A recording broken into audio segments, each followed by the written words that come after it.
So the question, of course, are these measures helping Canadians? Is this enough? Nim Calvez was laid off from her job as a hotel attendant, and she joins me now from Surrey, British Columbia. Good to see you, Nim. Hi, Rosemary. Thanks for having me. So you were laid off, not surprisingly, as hotels and the tourism sector closed down. What have you done to help yourself, and how has the government helped you? The government helped us with the CERB, the $2,000 benefit that they're giving us. But aside from that, there's not much available for the workers, and it's pretty disappointing. But we're hoping in the long run or long term, the government will figure out something for the workers, especially in my industry. We are the most hardly hit because we rely on tourism for our business and for our work. And seeing how things right now, it's gonna be a while before people want to travel or stay in hotels. Well, and I think your issue is more complicated because the $2,000 is not just helping you, it's also helping your daughter who is in the Philippines. Is that right? Yes. So aside from myself, I'm helping a family in Philippines, and I'm sending them money mostly every month. And the living expenses in Vancouver alone is very expensive. From $2,000, my rent is almost $1,500, $500. What's left for food and groceries, and that's nothing. And I am using other resources like credit card to stay afloat. And how long do you think you can go on like that, Nim?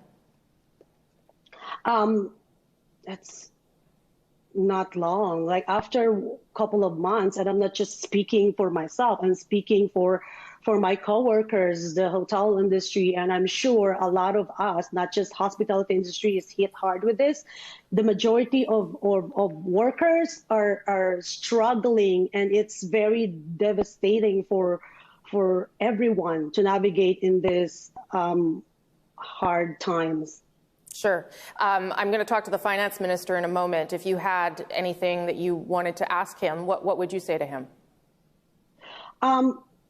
I'd like the government to think of helping workers in the long term, because right now it's fine, but after maybe a month or two, even right now, we're not okay. It's we lose half of our wages, and that's very hard, but we can manage for short term.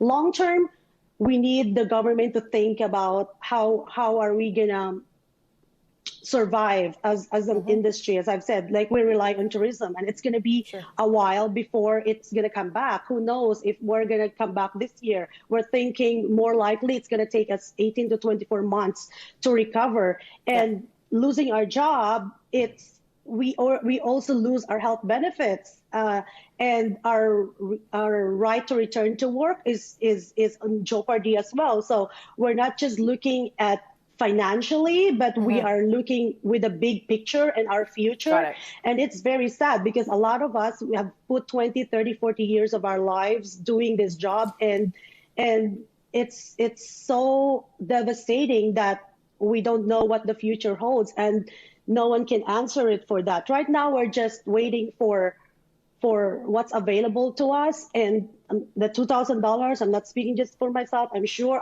it's not enough. Okay. Nim Calvez, thank you so much. I'll put some of that to the finance minister. I wish you good health and good luck there. Thanks for speaking with us very much. Thank you very much for having me.